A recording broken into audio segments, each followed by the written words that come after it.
Welcome, everyone. Today we will learn together how to create a simple drop-down list in Excel.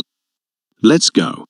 As you can see with me, we have a list of fruit products which we will use to make the list.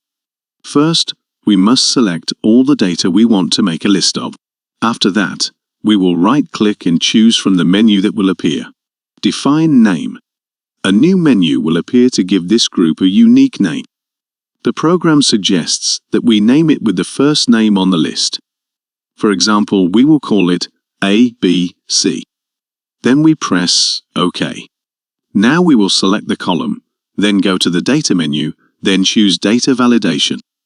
We have to make sure that we are inside the Settings menu. After that, we must choose from the Allo list. Select List. The source rectangle will appear below. We will write equals inside it, and then we will write the name that we gave the list of fruits a moment ago, ABC. Then we press OK. We will find that all cells have become drop-down lists from which we can now choose as we wish. Don't forget to subscribe to the channel and activate the bell button to receive all new notifications. See you in a new episode. Goodbye. Best regards, Amir Azab.